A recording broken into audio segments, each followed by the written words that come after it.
여러분 안녕하십니까, 캠피디입니다. 여러분 주말 잘 보내고 계시는지요? 제가 지금 한국에 나온 지 이제 2달이 다 돼가고 있습니다. 자, 2달에서 조금 모자라고 있습니다. 자, 한국에 와 있으면서 제가 지금 여러분들이 잘 아시다시피 평택 인근의 안정리라는 곳에 있습니다. 자, 평택시가 생각보다 좀 규모가 큽니다. 그래서 평택 시내라고 생각하는 곳에서 조금 벗어난 버스로 한 15분, 20분 정도 걸리는 안정리라는 미군 부대 앞에서 거주를 하고 있습니다. 자, 여기는 이제 리급이긴 한데 사실 말이 리지 앞에 부대가 있어서 조그만 중소도시 같은 좀 이런 느낌이 드는 곳이기도 합니다. 자, 제가 한국에 나와 있으니까 많은 분들이 이제 여기민 혹은 연어의 꿈을 꾸시면서 한국에 나오면 어디에 살면 좋을까 여기에 대한 고민을 많이 하시는 것 같아갖고 제가 2달 동안 모았던 여러 가지 정보, 그다음에 이곳에 벌써 정착하신 분들도 제가 많이 뵀잖아요. 예, 그런 분들의 얘기, 그리고 또 카톡을 통해서 했던 얘기, 여러분의 댓글, 또 다른 소식통, 그다음에 또 자료 이런 것들을 다 취합해서 여러분들이 한국에 오시면 어디서 사시면 좋은지 오늘 거기에 대해서 좀 알려드리도록 하겠습니다. 자, 근데 오늘 제가 말씀드리는 게 정답은 아닙니다. 사람마다 다 다르기 때문에 자, 여러분의 정답을 어떻게 찾는지에 대해서 좀 알려드릴 거예요. 자, 그러니까 오늘 얘기 좀 길더라도 끝까지 잘 들어주시고 충분히 고민해 보시고 고찰해 보시고 그런 뒤에 한국 와서 어디서 정착하면 좋을지 그걸 생각해 보시면 좀 좋을 듯 합니다. 자, 우선 제가 제일 먼저 권해드린 거는 본인 고향 찬스입니다. 예.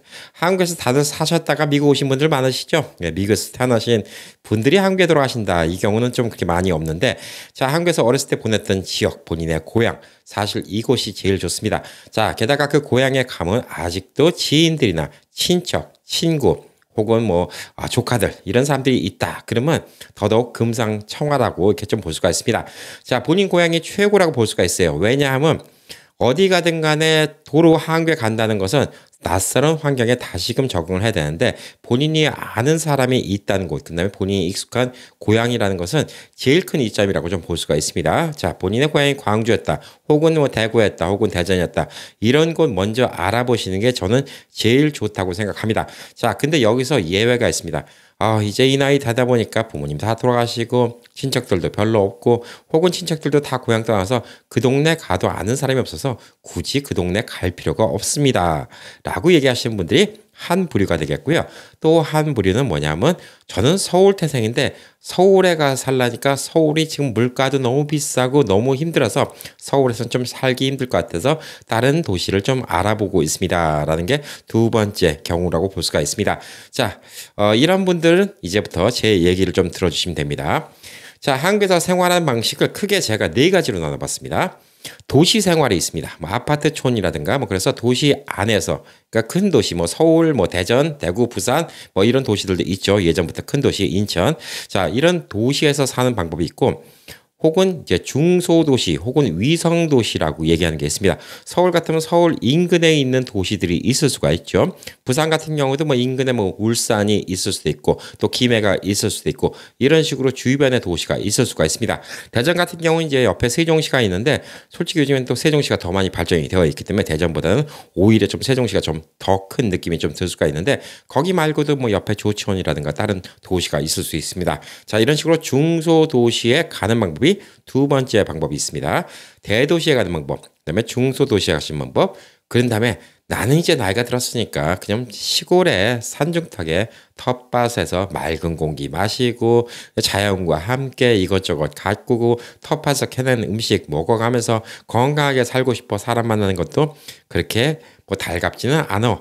부부끼리 조용하게 살았으면 좋겠어 라고 생각하시는 분들은 전원 생활을 또 선택하시는 분들도 있습니다. 자, 그리고 또 마지막 선택지는 뭐가 있냐면 실버타운으로 가는 방법이 있습니다. 자, 크게 이렇게 네 가지로 많이 나눠지는 것 같더라고요.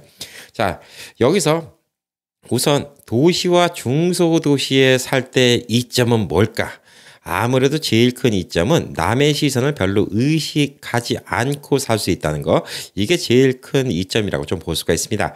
자, 예전에는 한국 분들이 정이 많기 때문에 사실 아파트촌에서도 서로 간섭하고 이런 일들이 많았지만 요즘에는 아파트 옆에 누가 사는지 모르는 사람들도 많을 정도로 도시에서 아파트를 산다거나 혹은 중소도시에서 조그만 아파트를 산다거나 자, 이런 경우에는 남의 간섭, 남의 시선 이런 걸 느낄 필요가 별로 없습니다. 게다가 편의시설이 되게 좋죠. 도시에 나가면 나갈수록 편의시설은 꽤 많이 있습니다. 그래서 여러모로 좀 편리할 수가 있어요.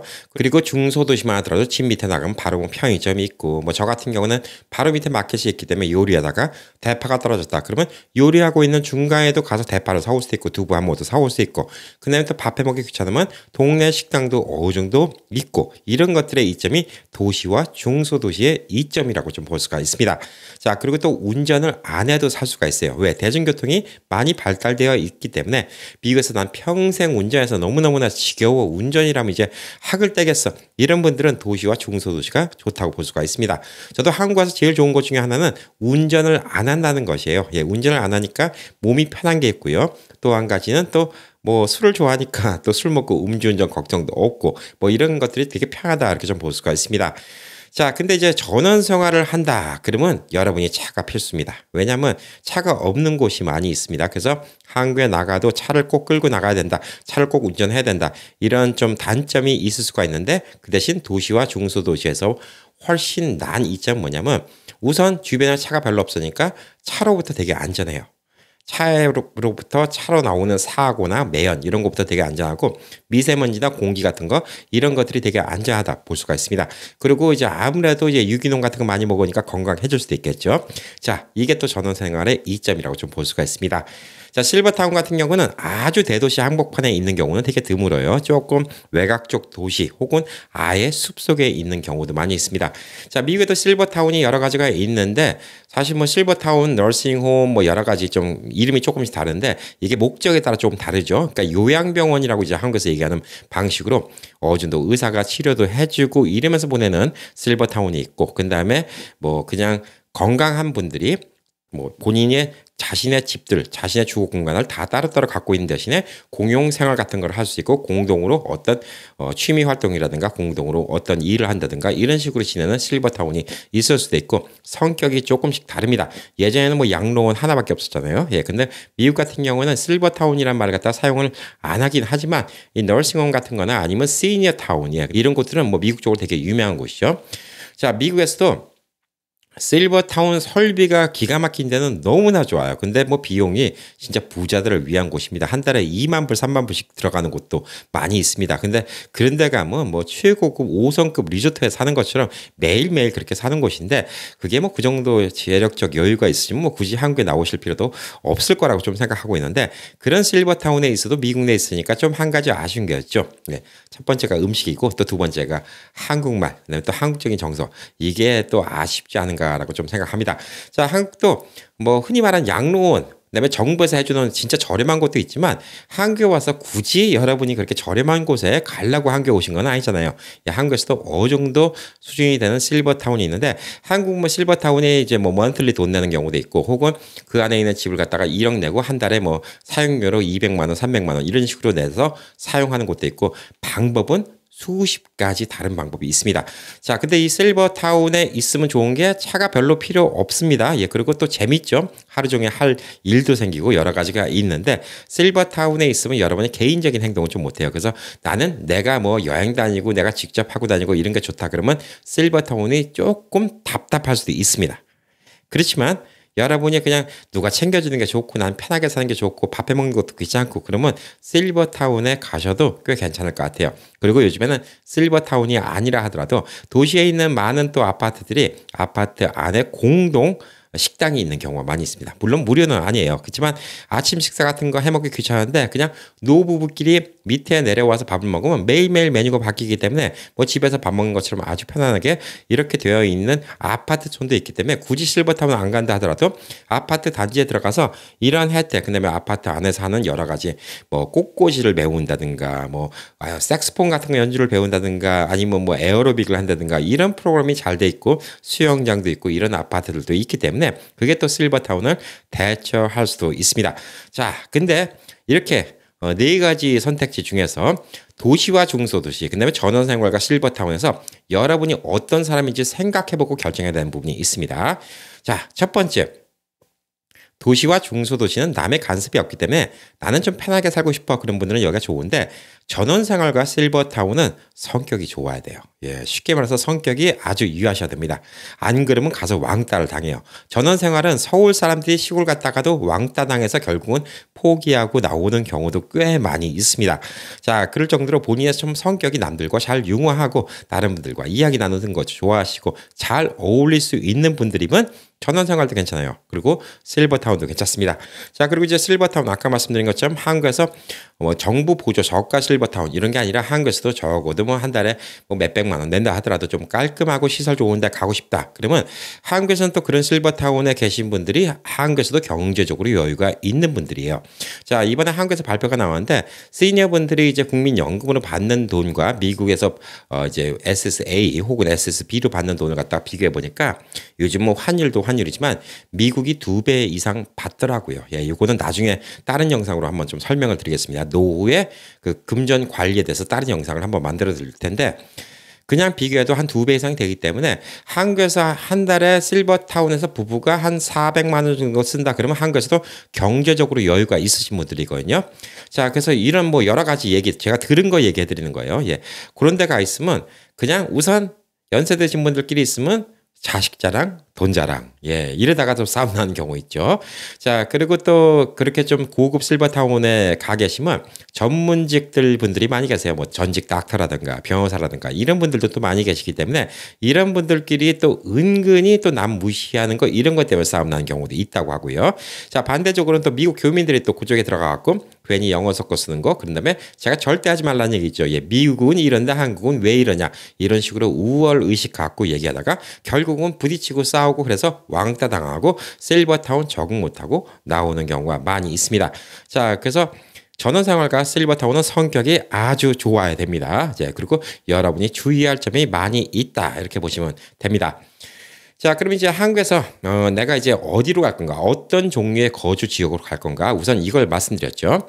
자, 제일 처음에는 본인의 고향인데 가신데 제일 좋은데 그게 여의치 않은 경우에는 우선 여러분이 어떤 타입의 사실지 도시냐, 중소도시냐, 전원생활이냐, 실버타운이냐 이걸 고려해 보시고 자, 그 다음에 집을 사는 것 혹은 전세 그리고 월세 한국에는 이 세 가지가 있는데 이 세 가지에 대해서 좀 이야기를 해보도록 하겠습니다. 자, 집을 사면 어떨까요? 한국이 생각보다 이 중소도시 집값이 싼데요 라고 말씀하시는 분들이 있어요. 예, 쌉니다. 미국의 대도시에 비하면 쌉니다. 중소도시랑 비교해봐도 뭐 별로 차이가 없어요. 자, 이게 뭐 집값이 얼마입니다. 제가 말씀드리면 꼭 거기다가 태클 거시는 분들이 있어요. 예, 그 정도 갖고 못 사요 라고 얘기하시는 분들이 있는데 저는 그냥 통상적인 거 말씀드리는 거예요. 그냥 아이디어로. 자, 중소도시대에서 요즘에 이제 한국에서 이제 중간치 사이즈로 얘기하는 한 30평대 정도의 아파트를 3억대면 살 수 있다. 물론 그보다 싼 데도 있고 그보다 비싼 데도 있습니다. 제가 봤을 때는 그 정도면 그러니까 미국 돈은 한 20만 불, 예, 이 정도 22만 불 이 정도면 한국에서 중소도시에서 집 하나 사는 게 별 문제가 안 됩니다. 자, 근데 이 집을 사는 걸 저를 별로 권장해 드리지 않아요. 자, 첫 번째 문제가 뭐냐면 한국의 대도시의 일부 지역 빼놓고 집값이 올라가는 경우가 없습니다. 자, 이제는 집값이 안 올라가는 이유는 간단히 말씀드릴게요. 자, 집값이 올라가고 그쪽에 인구가 몰려서 집을 갖다가 값을 올리려면 처음에 1층짜리 주택을 3층 빌라로 올리고 3층이 10층짜리 아파트가 되고 10층이 토지를 보상해주면서 20층 아파트가 되고 20층이 40층이 되는데 40층에서부터 80층 올리기는 진짜 힘들어요. 이제 그런 곳들은 이제 더 이상 재개발이 되기 힘들어요. 자, 그렇기 때문에 집값 올라가는 것도 좀 한계가 있고 또 하나의 문제가 뭐냐면 요즘에 저출산 OECD 국가 중에서 한국이 출산율이 제일 낮은 나라죠. 그래서 앞으로 1, 20년 뒤면 지방도시에 빈집들, 유령집들이 많이 늘어날 겁니다. 이건 수치가 말해주고 있어요. 자, 그렇기 때문에 집 사는 건 별로 권장해 드리지 않아요. 자, 그럼에도 불구하고 이런 분들이 있어요. 아, 코로나 이전에 그때 뭐 7억짜리 그때 받았던 집이 있는데 지금 10억인데 그때 사왔으면 올랐을 것 같은데 아까워요. 예, 돈 오른 거 아닙니다. 예, 코로나 이전과 지금과 물가 30% 이상 올랐습니다. 그때 7억짜리가 지금 10억 됐다. 그럼 본전치이고요. 그때 7억짜리 샀는데 8억 혹은 9억 됐다. 그럼 좋아하실 거 아닙니다. 오히려 돈 손해 보신 겁니다. 자, 그래서 그게 또 한 가지 문제고, 자, 집값이 많이 올랐다고 치자고요. 많이 오르는 여러분이 여유가 있어서 강남 같은 데다 뭐 부산의 해운대 같은데 이런 데 집을 사서 집값이 많이 올랐다고 치자고요. 자, 올랐으면 그 세금 문제가 여러분이 조금 돈을 벌 때는 세금을 갖다가 과세 방지가 있어요. 한미 협정이 있어갖고 그래서 한국이나 미국의 한쪽에 세금을 내면 중복돼서 세금을 낼 필요가 없는데 금액이 크잖아요. 그러면 그 과세 방지 금액에 한도액이 있습니다. 얼마냐고 물어보지 마세요. 왜냐하면 이거는 계속 바뀝니다. 그리고 지금 물어봐도 소용없어요. 여러분 지금 물어보고 저한테 얘기 듣고 지금 집 샀다가 내일 팔 거 아니잖아요. 예, 지금 세율은 소용없어요. 늘상 그렇다는 겁니다. 자, 그렇기 때문에 신뢰로 뭐 그런 사람도 있어요. 예전에 잊어먹고 한국에서 집을 샀는데 그 집을 갖다가 팔면 차액이 미국 돈은 200만 불 나오네. 근데 막상 팔아보니까 한국에서 세금 내는 거 그리고 또 미국 와서 세금 내는 거 이것저것 다 따지니까 50만 불도 안 남더라. 자, 그래서 한국에서 집을 사서 여러분이 돈 벌 가능성은 거의 없다고 보시면 돼요. 그래서 집은 살 필요가 없어요. 자, 그러면 두 가지 옵션이죠. 전세라는 게 있고 월세라는 게 있습니다. 전 세계적으로 전세라는 개념은 한국이 제가 가본 나라 중에서는 전세는 한국밖에 없었어요. 예. 다른 나라에 있는지 모르겠습니다. 혹시 제가 모르면 밑에 적어주세요. 전세라는 개념이 다른 데는 없어요. 그리고 이제 월세라는 개념이 있는데 전세는 이제 말 그대로 이제 집값이 5억이다. 그러면 뭐 한 3억 5천 정도 내고 그 대신 나중에 나갈 때 3억 5천을 돌려받는 것이죠. 근데 집값이 올라간다. 그러면 계약이 끝나면 또 3억 5천인데 4억으로 올려달라고 할 수 있습니다. 자, 근데 이 전세가 어떻게 그러면 돈 한 푼도 안 들어가고 좋은 거 아니야? 이게 가능했던 이유는 한국이 하이 인플레이션 시대였기 때문에 가능한 겁니다. 왜냐하면 집을 갖다가 5억 주고 산 사람이 3억 5천을 받아갖고 그 돈을 갖다가 다른 데 돌리면 돈을 더 벌 수가 있었어요. 그러니까 예를 들어서 5억이 있던 사람이 집을 사고 3억 5천에 전세를 주고 그다음에다가 내가 1억 5천을 더 보태면 또 하나 집을 사면 또 그 집값이 올라가고 이런 일들이 지난 몇십 년 동안 있었기 때문에 전세가 가능했고 또 물가가 많이 올라가기 때문에 전세가 가능했는데 지금은 이제 한국에 있는 집주인들도 전세를 기피하기 시작해요. 왜냐하면 그 돈을 받아도 쓸 데가 없다는 거예요. 그래서 차라리 먼틀리 나오는 월세를 좀 선호하는 건물주들도 생기기 시작하고요. 또 한 가지 문제는 뭐냐면 전세 사기가 많이 늘었어요. 한국에서.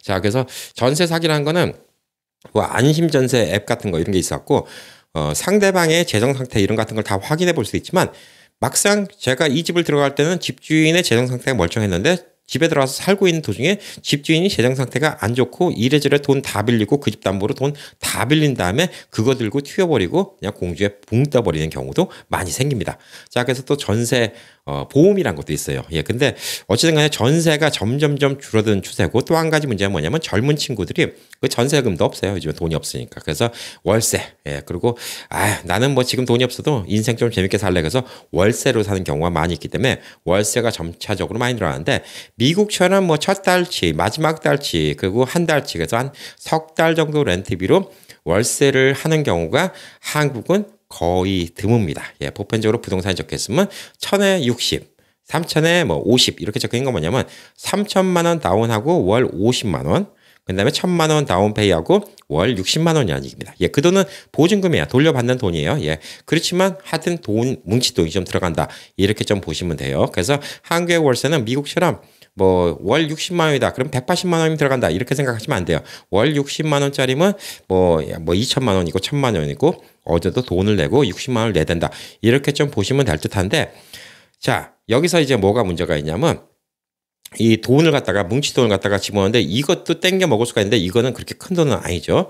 자, 근데 미국적인 사고방식으로 이제 저는 캠피님도 한 달치만 내고 들어왔다면서요. 예, 저는 첫 달치 그다음에 한 달치만 내고 들어왔어요. 그러니까 100만 원이니까 딱 첫 달 200만 원 드리고 그냥 바로 들어왔어요. 근데 이런 곳들은 어디 있냐면 좀 특수한 지역이에요. 미군 부대 근처. 뭐 한국 같으면 용산 그다음에 요거 평택, 송탄, 뭐 대구의 미군 기지 이런 데 근처는 미군들 상대로 풀옵션 월세 계약이 있습니다. 풀옵션이라는 건 이제 한국에서 쓰는 말인데 뭐냐면 풀옵션이라는 얘기는 집에 가구가 다 들어있다는 얘기예요. 그래서 좀 비싸요. 그래서 저 같은 경우에 이제 TV, 테이블, 소파는 이번에 새 거 넣었죠. 침대 2개, 그다음에 뭐 주방 뭐 이런 같은 거 다 집어넣고 뭐 의자, 탁자 이런 거 다 집어넣고 월 100만 원에 빌려주는 거예요. 그리고 뭐 이제 디파짓도 이제 미국식으로 그렇게 많이 안 받았습니다. 저는 뭐 특별히 더 안 받은 거죠. 미국도 한 달치 내고 들어가는 경우는 좀 드물긴 한데 여기는 이제 한 달치 이렇게 딱 내고 들어갔기 때문에 제가 여기 들어왔다고 한국이 다 이런 거 아니에요. 예, 한국의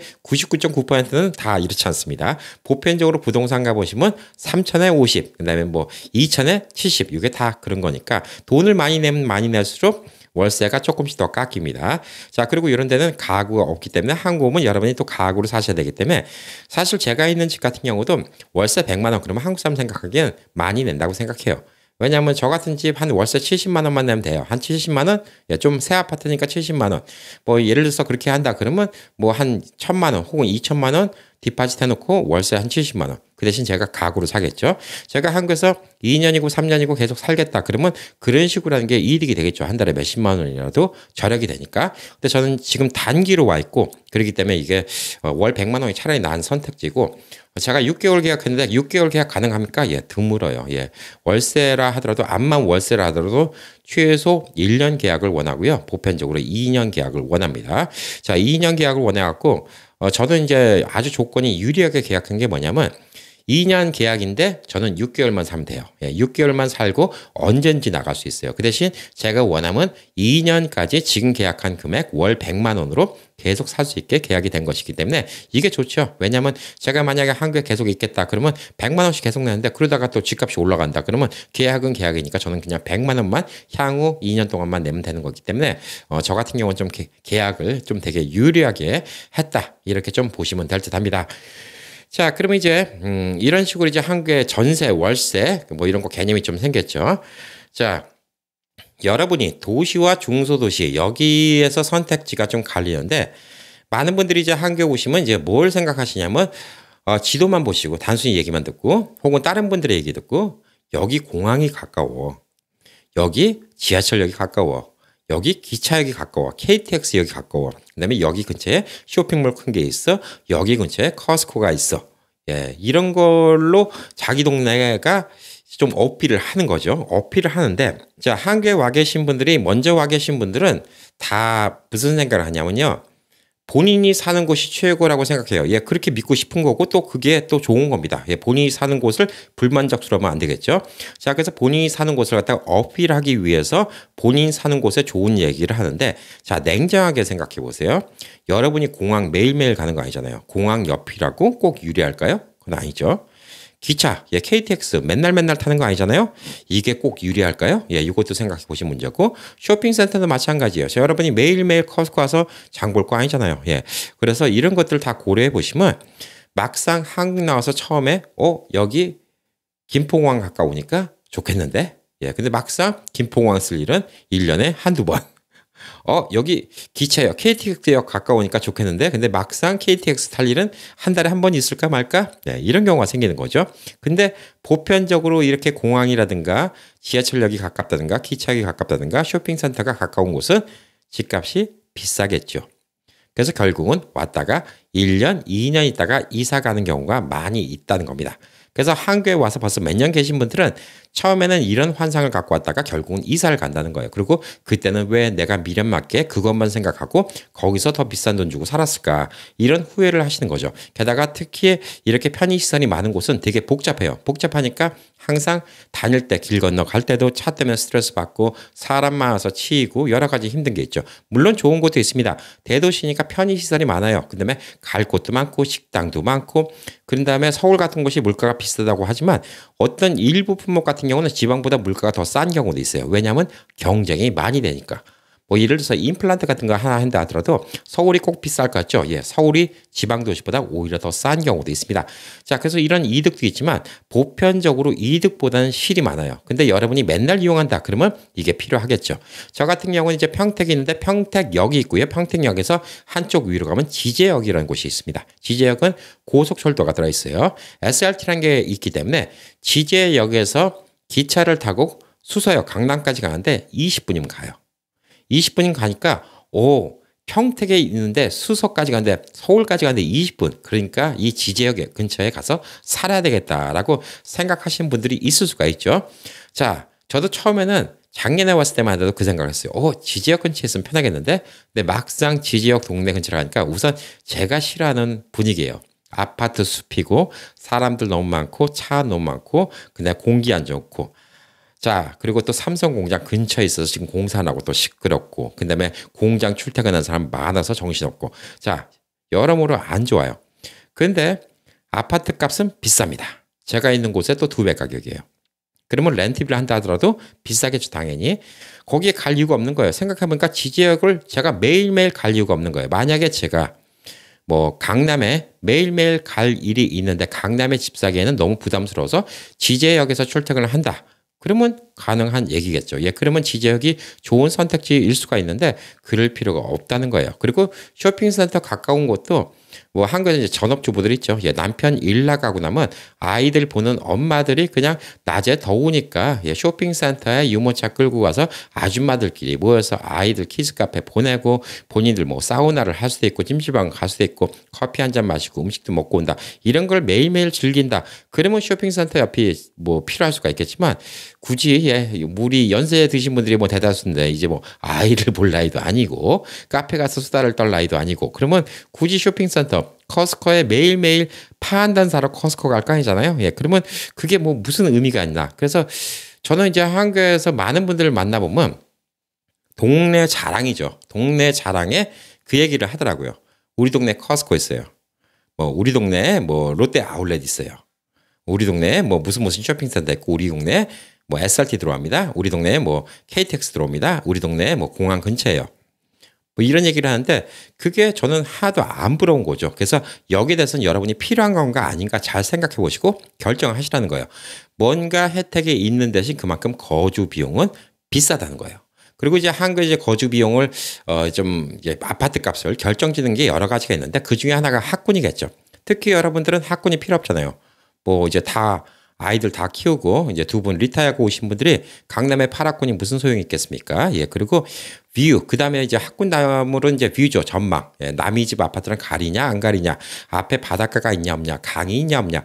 예를 들어서 춘천 같은 경우도 소양강이 보이는 앞에 있는 롯데캐슬 같은 경우는 7억대가 되는데 뭐 다른 아파트 같은 경우는 2억대, 3억대. 근데 이 뷰가 해운대도 마찬가지예요. 부산 가니까 해운대 앞에는 비싼 이유가 기본적으로 10억, 20억은 우습게 하는 아파트들이 많아요. 뭐 100억까지 하는 아파트까지 있으니까. 자, 근데 해운대 앞에 같은 데 이제 뷰가 있는데 이번에 또 만나뵀던 분들도 그래요. 연세 드시니까 맨날 바다만 보니까 우울증 오더래요. 근데 이거는 뭐 사람마다 다른 거니까 제가 100% 확정 못 짓는데 보편적으로 연세가 드시면 드실수록 물보다는 산을 좋아하십니다. 이건 평균적인 얘기예요. 물보다 산을 좋아하시고요. 물을 갖다가 계속 보시면 우울증에 많이 걸려요. 연세 드신 분들이. 왜냐하면 물은 되게 정적이잖아요. 그러니까 움직임이 별로 없고 되게 정적이기 때문에 처음에는 전망 좋고 확대 좋다 그러지만 사실 또 동양 철학 쪽으로 봐도 물이 또 음의 기운이 또 강하기 때문에 비관적인 생각 좀 많이 하시고 우울증 많이 생길 수가 있기 때문에 바닷가 앞에 혹은 강 앞에 호수 앞에 있는 뷰가 처음엔 좋아 보일지 모르지만 그렇게 좋지는 않다는 거예요. 오히려 산 근처에 있어서 산 중턱을 갖다가 산보도 다니시고 등산도 다니시고 새소리도 들으시고 다니면서 뭐 들꽃 같은 것도 보시고 사람들 만나서 인사도 나누시고 이게 정신건강적으로는 훨씬 좋다고 합니다. 이건 개개인의 차이가 있으니까 제가 맞다 틀리다 말씀은 안 드릴 텐데 본인이 어떤 성향인지 이거 한번 좀 고려해 보시면 좀 좋을 듯 합니다. 자, 그리고 또 한국의 또 지역을 갖다 결정할 때 또 중요한 요소가 뭐냐면 날씨를 또 생각해 봐야 되는 거예요. 근데 한국은 큰 나라가 아니기 때문에 극적으로 날씨가 다른 나라는 아니에요. 그렇죠. 뭐 예를 들어서 미국 같은 경우는 뭐 미 서부 또 특히 네바다 이런 데는 진짜 사막 지역. 비 오는 곳도 되게 구경하기 힘들고 그다음에 시애틀 같은 경우는 비가 되게 많이 오고요. 근데 또 북쪽 지역 가면 또 눈이 엄청나게 오고 또 뭐 콜로라도 덴버 같은 데는 뭐 한 6월 달에 갑자기 따뜻하다가 갑자기 어느 날 눈이 오는 뭐 이런 좀 황당한 날씨도 나올 수가 있고 너무나 다르잖아요. 근데 한국은 그 정도로 다른 경우는 없지만 이런 건 있죠. 좀 너무 시골로 들어가시면 겨울에 눈이 오면 눈을 직접 치워야 되는 경우도 있고 교통이 막히는 경우도 있고 그리고 또 언덕배기가 있는 곳 예를 들어서 부산이 동네가 좀 산동네 쪽이 많아요. 왜냐하면 산이 많기 때문에 그게 젊은 사람들은 괜찮은데 이제 연세에 있는 분이 겨울에 나오려다가 미끄러지면 낙상을 할 수도 있고 그러니까 이런 것들도 좀 고려를 해봐야 되는 문제죠. 아무래도 연세가 많으면 많을수록 평평한 지역에 사시는 게 더 유리하다 이렇게 좀 볼 수가 있습니다. 부산 같은 경우는 눈이 별로 안 와요. 거의 안 와. 눈이 쌓인다 그러면 부산에서 난리 나는 날이죠. 뭐 부산 살아보신 분들은 알겠지만 그 대신 부산이 날씨가 뭐 따뜻하진 않아요. 예, 겨울에 칼바람 불면 또 항구 도시여서 바람 부는 것도 엄청 세니까 이런 것들도 고려해 보셔야 된다는 얘기예요. 그래서 도시가 내륙 지방에 있는 게 좋을 수도 있고 아닐 수도 있고요. 바닷가에 있는 게 좋을 수도 있고 아닐 수도 있다. 이런 것들도 다 보시면 좋을 듯 합니다. 자, 그래서 이제 좀 더 구체적으로 도시별로 좀 이야기를 해볼게요.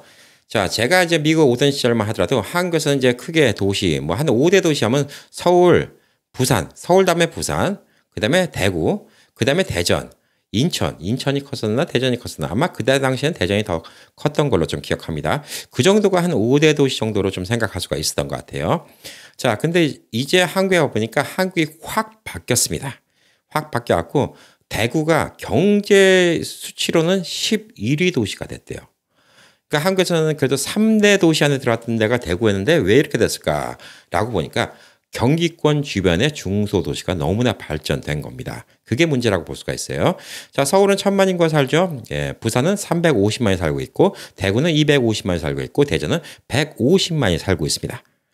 자, 그리고 이제 대전 인근에 이제 세종시라고 있는데 지금 땅은 넓지만 아직까지는 한 35만 정도가 살고 있는 것으로 이렇게 좀 알려져 있습니다. 자, 한국의 이 길이 발달되고 고속도로가 발달되고 고속철도가 발달되면서 무슨 일이 생겼냐? 서울과 1시간 안에 교통권으로 된 곳이 많이 있어요. 지금 서울과 부산도 사실 2시간 반 정도면 기차 타고 갈 수가 있어요. 어떤 분들은 비행기 타고 부산 가는 방법 물어보신 분이 있는데 뭐 아시는 분들은 굳이 비행기 타고 부산 안 가실걸요? 예, 서울서 우선 최소한도 김포까지 가야죠. 김포까지 가는 건 지하철 타고 하니까 그렇다고 쳐요. 예. 김포에서 비행기 타고 김해공항까지 옵니다. 근데 김해공항에서 공항 리무진 버스 타고 부산 시내까지 들어온다? 차 막히는 시간에는 1시간 반 이상 걸립니다. 결론적으로 비행기 타는 게 시간이 기차 타는 것보다 더 많이 걸려요. 예, 그렇기 때문에 뭐 이런 것들도 좀 고려해 봐야 되는데 서울 주변에 예전 같은 경우는 뭐 용인이라든가 뭐 수원이라든가 뭐 안양이라든가 뭐 이런 지역이 있죠. 평택 이런 데는 그냥 다 시골이었어요. 제가 한국에 있을 때의 개념은 여기는 다 시골이었습니다. 가려면 큰맘 먹고 가야 되는 곳이에요. 그러니까 이제 평택 출신이 서울 가서 있다가 이 부모님 찾아뵈려면 어디 명절이나 돼야지 큰맘 먹고 시외버스 타고 오는 곳이 평택이었어요. 자, 근데 이 평택이 아까 말씀드렸듯이 빨리 오면 고속철로 20분만 해도 오는 이런 세상이 됐어요. 자, 서울 주변에 있는 이런 도시들이 발전되니까 무슨 일이 생기냐? 서울의 집값이 너무 비싸니까 이 주변 도시로 살면서 서울로 출퇴근하는 사람이 많이 생겼습니다. 그래서 한국은 너무나 특이한 게 뭐냐면 서울 경기권 도시라고 합니다. 서울과 경기권에 있는 도시가 한국 인구의 절반을 차지합니다. 2천만이 넘어가요. 53%인가 그렇대요. 그러니까 서울과 경기도 한국 땅으로 따지면 한 8분의 1 정도밖에 안 되는 땅에 한국 인구의 절반이 산다는 얘기예요. 그리고 나머지 도시가 두 번째 큰 데가 부산, 대구, 대전. 그러니까 이 대구 같은 도시가 이 서울 주변의 위성 도시보다 이제 경제적으로 많이 밀린다고 할 정도로 많이 바뀐 거예요. 자, 서울 주변에 우리가 이제 저 경제특구를 갖고 도시를 이제 설정한 곳이 어디냐면 수원, 용인, 고양, 화성, 성남, 부천, 남양주, 안산, 평택, 안양, 시흥, 김포, 그리고 파주. 여기가 서울 주변의 이 위성도시. 근데 서울 주변에서 서울로 출퇴근을 할 수 있는데 서울에 비하면 집값이 싼 곳. 예, 이렇게 보시면 됩니다. 자, 제가 지금 말씀드린 도시는 지역에 따라서 조금 다르지만 보편적으로 이제 뭐 고급 아파트, 그러면 여기도 뭐 10억짜리 있는 거고, 예, 통상적으로 제가 봤을 때 30평대 아파트를 한 3억에서부터 한 5억 사이에 살 수 있는 곳이에요. 예, 여기가 이제 서울 주변이라고 좀 보시면 됩니다. 고급은 아니고 일반적인 사람들 아파트. 그리고 이제 인천 지역이 있죠. 예, 인천으로 하면 이제 또 공항이 있는데 근처를 갖고 거기 뭐 청라, 송도, 예, 이런 또 지역이 있습니다. 자, 그래서 이런 곳에 살고 있는 사람이 한국 인구의 절반이에요. 그래서 만약 여러분이 한국에 어떤 연고가 없고 고향을 가도 아무 소용이 없다. 그러면 제일 만만한 곳이 사실상 여기 경기권 있는 데를 갖다 많이 보십니다. 자, 여러 가지 이유가 있는데 연세가 드시면 꼭 필요한 게 뭐냐면 병원이에요. 근데 병원도 마찬가지인 게 나는 병원이 있는 곳이 꼭 필요해. 그래서 지금 매일매일 병원에 가야 되는 거 아닌데 서울의 큰 병원 근처로 가겠다 그러면 결론적으로 주거 비용이 많이 들어갑니다. 자, 본인이 언제 병원 가야 될지 몰라. 혹은 뭐 일주일에 2번 이상은 병원 가야 돼. 이 정도쯤 되면 뭐 그런 데도 옮겨갈 수도 있고 혹은 양로병원으로 가셔야 될 문제가 있지만 지금 특별히 그건 아니고 뭐 의사를 갖다가 뭐 한 달에 한 번, 2달에 한 번 뭐 만나고 가끔가다 감기 걸리거나 혹은 어디 다쳤거나 이럴 때 병원 갈 거는 그것 때문에 서울에 있는 대학병원 근처에 산다? 이거는 돈이 많이 들어가요. 물론 돈이 많으시면 상관없어요. 예, 근데 굳이 의미가 없는 거죠. 그리고 그 복잡한 데 산다는 게. 왜냐하면 이런 아까 말씀드린 다른 중소도시에도 그런 거 할 병원들은 다 있어요. 예, 뭐 검사하고 그다음에 뭐 치료받고 뭐 아프면 잠깐 가서 병원 가고 이런 병원들은 다 있어요. 예를 들어서 여러분이 피 검사를 한다. 그러면 동네에 있는 병원에 가서 피 검사라도 그 병원이 피 검사하는 거 아닙니다. 예, 거기서 피를 받아서 다 연구소, 레버토리를 보내요. 그래서 검사가 나오는 거기 때문에 거기서 검사를 하나, 서울대에서 검사를 하나, 결과는 똑같습니다. 그래서 너무 병원에 집착, 병원이 물론 지금 내가 몸이 안 좋아서 자주 가야 된다. 그러면 이 도시, 병원 가까운 곳도 생각해 봐야 되겠지만 꼭 그게 지금 어디도 건강하다. 그리고 여러분이 집을 한번 이사 가시면 죽을 때까지 살아야 된다는 법이 없잖아요. 예. 지금 뭐 좀 건강할 때 앞으로 5년 동안은 여기 살다가 나중에 건강이 좀 더 나빠지면 병원이 더 많은 곳으로 간다. 그때는 그렇게 생각해 보실 수가 있는 거예요. 왜냐하면 여러분이 지금은 내가 골프가 좋아. 근데 골프가 서울시 안에는 골프가 많이 없잖아요. 그러니까 서울 외곽으로 가는 게 좋아요. 예를 들어서 용인 같은 데 계시면 골프 같은 거 치는 게 더 편하겠죠. 근데 병원 가는 거는 이제 아무래도 뭐 용인에도 큰 병원은 있지만 진짜 큰 병원 간다? 그러면 서울에 있는 병원을 가야 되는데 그게 조금 불편할 수가 있겠죠. 둘 중에 하나 선택하셔야 되는 거예요. 근데 제가 생각할 때 여러분이 이제 70인데 아직까지 뭐 혈압도 체크해야 되고 뭐 하긴 해야 되지만 약도 먹어야 되지만 당장 내가 응급실 실려갈 일이 뭐 없다. 예, 이런 생각 들고 나는 아직까지 골프를 칠 수 있다. 그러면 골프장 많은 외곽 도시에 사시는 게 나아요. 예, 그러다가 더 연세가 드셔갖고 70 중반 후반 이렇게 돼갖고 이제 내일 모레는 80인데 나 이제 언제 어떻게 쓰러질지 모르니까 불안하니까 병원 근처에 가야겠어. 그러면 그때 서울 올라가셔도 된다. 이렇게 좀 보시는 거죠. 그래서 이런 것들을 지금 당장 모든 걱정거리를 미리 만들고 장소를 정하지 마시라는 얘기예요. 많은 분들의 실수가 그래서 한국 와서 또 이사를 간다는 겁니다. 그리고 저는 운 좋게 6개월 계약했지만 여러분들은 최소 1년 계약을 해야 돼요. 그 얘기는 뭐예요? 어디 한번 이사 잘못 가면 1년 동안 마음에 안 들어도 거기서 살아야 된다는 것이죠. 그래서 제가 지금까지 말씀드린 거 다 고려해 보시라는 거예요. 공항이 가깝다, 기차역이 가깝다, 쇼핑센터 가깝다, 병원이 가깝다. 이게 지금 여러분의 우선순위. 매일 일주일에 적어도 두세 번 이상 여기를 가야 되나 이걸 생각해 보시고 결정하시는 게 중요하다는 거죠. 그리고 연세 드신 분들은 돈을 암만 모아놨든 혹은 연금이 나오든 있는 돈을 꺼내 쓰시는 거기 때문에 한 달에 20만 원, 30만 원이라도 돈을 아끼는 게 중요한 거예요. 그거 뭐 계속 한도 끝도 없이 쓰다 보면 뭐 지금 괜찮으니까. 근데 그 돈이 똑같이 들어오는데 나중에 생각해 보세요. 10년, 20년 뒤에는 인플레이션이 또 올라가는데 여러분이 지금은 300만 원 살 수 있는 거 나중에는 500만 원, 600만 원이 들어가는데 그때도 또 생각해 보셔야죠. 그래서 돈을 아끼는 게 되게 좋다. 이렇게 좀 볼 수가 있습니다. 자, 그리고 이번에 제가 이제 부산을 갔다가 부산 쪽 외곽 지역에 뭐 기장 이런 데를 가봤는데 이 해변가 마을, 경치는 좋아요. 예. 저는 살 수 있을 것 같아요. 저는 살 수 있을 것 같은데 아파트가 하나 있더라고요. 지은 지 6년 된 아파트. 그래서 동네 부동산한테 물어봤더니 뭐 냅다 3억을 부르더라고요. 그랬더니 뭐 나중에 다음 부동산, 부동산을 찾아보면 나옵니다. 2억에서부터 최고 비싼 게 3억 거래까지 있었어요. 그러니까 최고치를 부르고 봐요. 한국의 부동산은 무조건 최고치 금액을 부르고 봅니다. 그리고 아파트 같은 경우는 가격이 뻔한데 단독주택은 가격을 책정할 수가 없어요. 왜? 똑같은 집이 없기 때문에. 그래서 단독주택은 막 부르는 경우가 많이 있어요. 근데 아파트 같은 경우는 거기는 아파트 딱 보니까 가격은 그런데 전 아까 말씀드렸듯이 한국에서 집 살 생각은 없고 전세도 별로 생각이 없어 알아보니까 그 집이 뭐 한 2천만 원이 내면 월 60만 원 이렇게 빌려주더라고요. 경치 좋아요. 그냥 걸어 나오면 낚시하면 되고 동네 이제 어구포에 가서 뭐 맛있는 거 먹고 그러면 사면 되는데 거기에서 제가 만약 그런 데를 갔다가 좋다 그러면 아까처럼 걱정 많은 분들은 이제 그 얘기예요. 서울 한번 올라가려면 힘든데. 예, 그 얘기 하시고.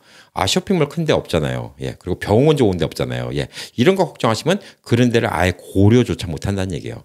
아직 좀 건강하실 때는 그런데 1년, 2년 살아보셔도 괜찮잖아요. 여러분이 아직까지 건강하시다. 그러면, 내가 가봤는데, 여기 경치 좋은데?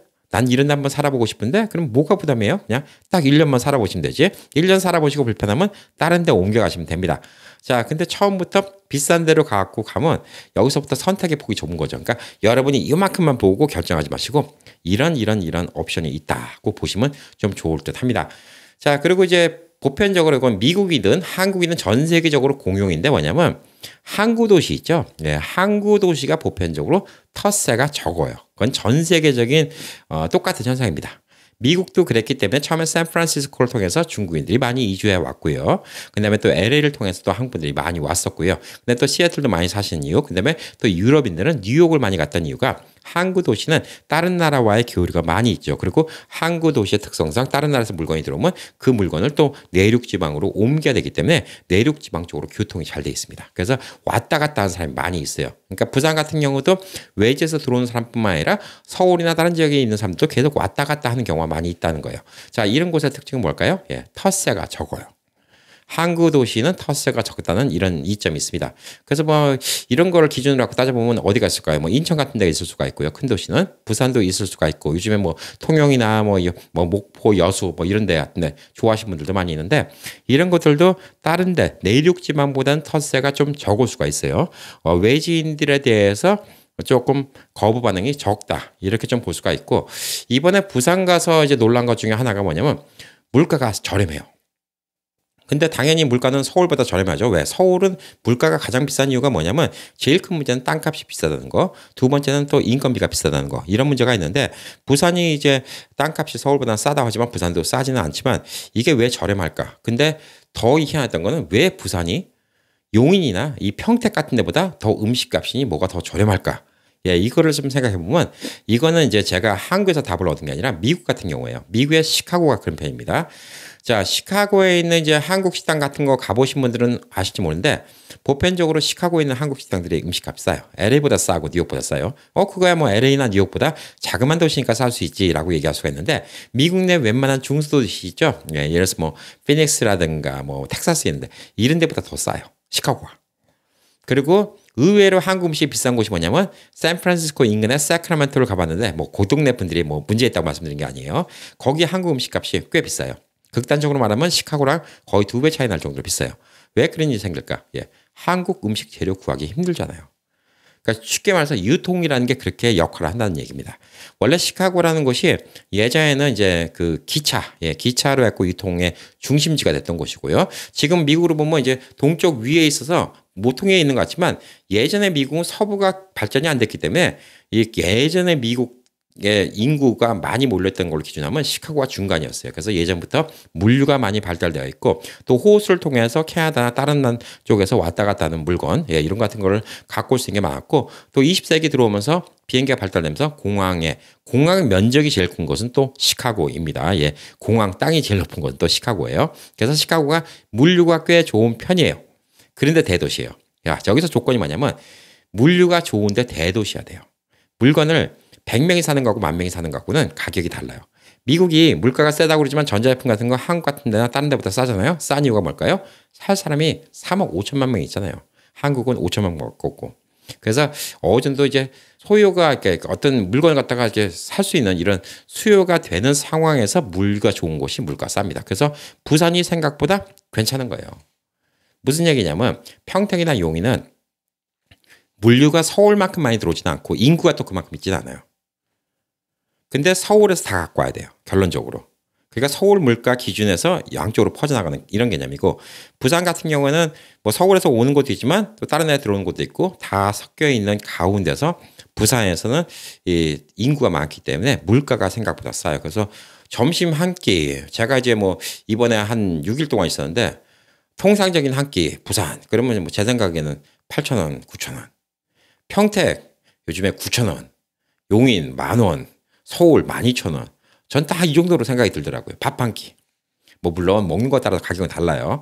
그냥 그 정도 느낌이라는 거예요. 제가 뭐 종종 말씀드린 것처럼 LA에서 빅맥 콤보 하나 먹으면 요즘에 텍스까지 포함해서 13불, 라스베가스 11불 이 정도 얘기하는 것처럼만 생각하시면 돼요. 그냥 통상적으로 제가 그냥 점심 한 끼 편하게 먹을 때 뭐 밀면 먹으러 갔더니 8,000원, 어디 뭐 그냥 밥 정식 하나 먹으러 갔더니 9,000원. 뭐 이런 식이라는 거죠. 그리고 뭐 시장에서 먹는 음식 같은 거 가격도 보면 확실히 평택 같은 데나 용인보다 가격이 쌉니다. 그래서 부산은 그런 이점이 있어요. 집값은 아까 말한 중소도시보다 조금 비싸요. 예를 들어서 제가 이제 보고 있는 기준으로 봤을 때 서울의 주변 도시, 이거 평택 이런 데서 3억 이런 기준이다. 그러면 그런 집들을 요즘에 대구나 대전에서도 3억대에서 그 정도 집을 구할 수가 있어요. 많이 좀 죽은 거예요. 지방 도시라고. 경기 쪽이 너무 많이 사는 바람에. 자, 근데 부산 같은 경우는 그 정도면 4억 이렇게 생각해야 될 것 같아요. 그러니까 한 20%더 비싸다? 25% 정도 더 비싸다? 집값은 그런 것 같은데 생활비는 부산이 적게 들 것 같아요. 그러니까 그게 좀 차이가 있죠. 그리고 이제 마지막으로 이제 제주도인데 제주도, 예, 나쁘게 얘기하고 싶은 사람 없습니다. 저도 태어나긴 제주도에 태어났어요. 한 살 되기 전에 서울로 왔죠. 예. 제주도가 한국에서 제일 큰 섬이고, 섬이라는 것의 특성은 뭐냐면, 전 세계 어느 나라 가도 마찬가지예요. 제가 여행 다니면서. 섬에 가면 섬에 있는 사람들끼리 똘똘 뭉친 게 있어요. 예. 그래서 섬 사람들끼리 뭉친 게 많아서, 외지인들이 거기 녹아 들어가기 힘들어요. 그 제주도에 있는 분들이 나쁘다, 좋다, 이 문제는 아니에요. 외지인들이 녹아 들어가기가 힘들다는 이런 문제가 있고, 또 풍습이나 이런 게또 한국하고 또 다릅니다. 제주도 같은 경우는 이제 그런 거 있죠. 예, 연세라고 하죠. 월세가 아니라. 예, 연세. 예, 1년치 렌트비를 한꺼번에 내고 들어가고 뭐 이런 풍습 같은 게 있어요. 그러니까 서울에는 없는 연세라는 게 있습니다. 자, 그리고 또 제주도가 물가가 비싸요. 예, 물가가 비쌀 수밖에 없는 게 다 내륙 지방에서 수입을 해야 돼요. 배로 오든 비행기로 오든. 그래서 보편적으로 이제 한국에 택배를 시켜도 택배 비용이 저 전국 무료 그렇게 적혀 있어도 항상 밑에 적혀 있는 게 산간 지방 제주도는 4,000원 추가. 예, 이렇게 적혀 있는 경우가 많이 있습니다. 전반적으로 제주도는 물가가 비싸요. 근데 제주도가 자연관광이 좋고 그러니까 한국 연예인들도 제주도 가서 삽니다. 뭐 좋아요. 예, 사람들 좋아요. 이렇게 많이 나오는데 제가 제주도를 몇 번 가봤거든요. 예, 막 몇 번 가봤는데 좋긴 좋아요. 예, 좋긴 좋은데 이런 얘기하면 진짜 요거나 먹을 수 있는데 제 개인적인 느낌이니까 말씀드릴게요. 제주도뿐만 아니었어요. 제가 아이슬란드 여행을 갔을 때도 생각보다 감흥이 없었어요. 제주도도 마찬가지입니다. 이게 뭐 미국이 잘났다 이 문제가 아니라 미국의 자연관광이 워낙 사이즈가 크잖아요. 그러니까 다 쪼만쪼만 해갖고 별로 와닿는 게 없는 거예요. 그러니까 제주도를 가갖고 뭐 용암바위가 바다가에 있어도 하와이 가면 다 있는 거, 하와이에서 다 본 거, 뭐 형산 일출봉 같은데 뭐 이런 데도 미국의 몬트리베 같은 데 가면 다 보이는 거.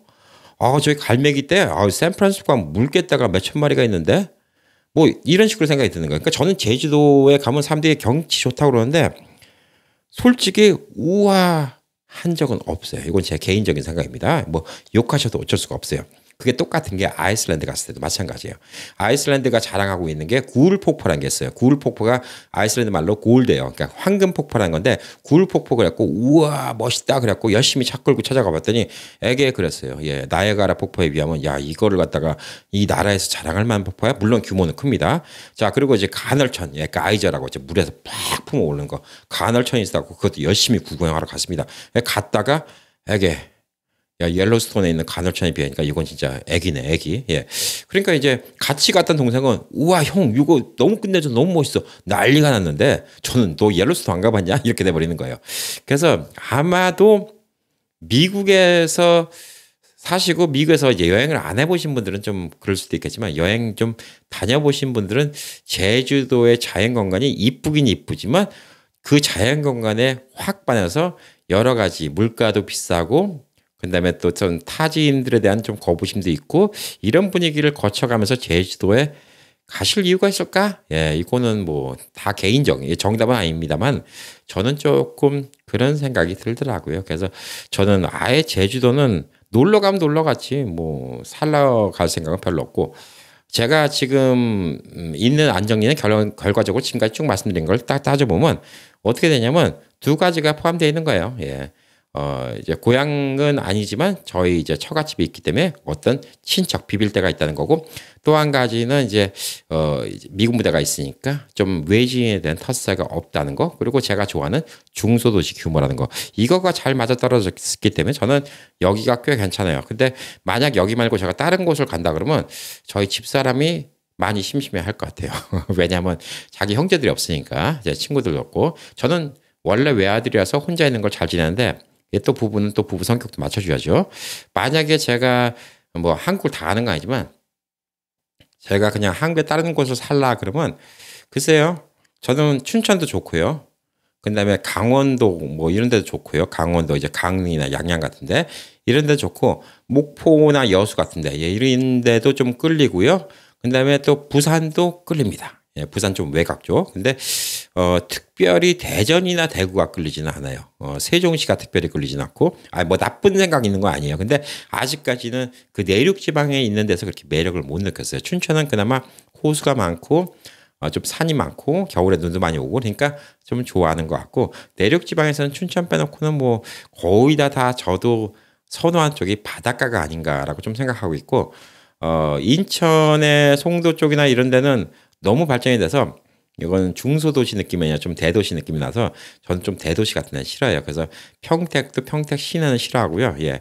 용인 같은 데도 용인 시내 한복판은 저는 별로 선호하지 않습니다. 그래서 이런 것들이 각각 개개인의 주관이 생기는 거예요. 오늘 드린 말씀을 참고해 보시고 제가 오늘 말씀드린 게 정답이 아니잖아요. 그러니까 여러분이 어떤 거에 가치를 두는지 어떤 것 때문에 내가 꼭 이런 것들이 필요한지 이걸 갖다 정해놓고 한국에 와서 계실 곳을 좀 정해놓으시면 한국 와서 2번, 3번 수고하실 필요가 없어요. 그리고 혹은 아예 처음부터 첫 단추를 잘못 끼면 한국 왔다가 그냥 상처 입고 그냥 미국으로 돌아가실 수 있는 이런 일도 생길 수, 이런 불상사도 생길 수가 있기 때문에 처음부터 너무 많은 기대보다는 내가 필요한 게 뭔가를 잘 생각해 보시고 정하시면 좀 좋을 것 같다는 생각에 제가 2달 동안 느꼈던 내용, 그 다음에 또 2달 동안 한국에 와서 한국에 정착하신 분들 얘기, 그 다음에 또 여러 가지 자료 조사 이런 것들을 통틀어서 오늘 한국에서 살만한 곳, 연어들이 살만한 곳이 어딘가 여기 대해서 좀 설명드렸습니다. 자, 주말 잘 보내시고요. 저는 또 다른 영상으로 찾아뵙도록 하겠습니다. 오늘 내용도 좋았다고 생각하신 분들은 구독해 주시고요. 그 다음에 좋아요 버튼 누르시고, 그 다음에 댓글은 힘이 됩니다. 자, 그리고 또 이제, 새로 멤버십 제도, 예, 이런 같은 것도 지금 유튜브에서 하도 많이 하라고 했고, 예, 시작은 했는데, 뭐, 관심 있으시면 도와주시면 좋고요. 뭐, 안 한다 하더라도 전 별 상관은 없습니다. 자, 관심 있는 분들은 또 그걸 통해서 또 후원도 가능하다. 이렇게 좀 알려드리겠습니다. 자, 행복하시기 바라겠습니다. 감사합니다.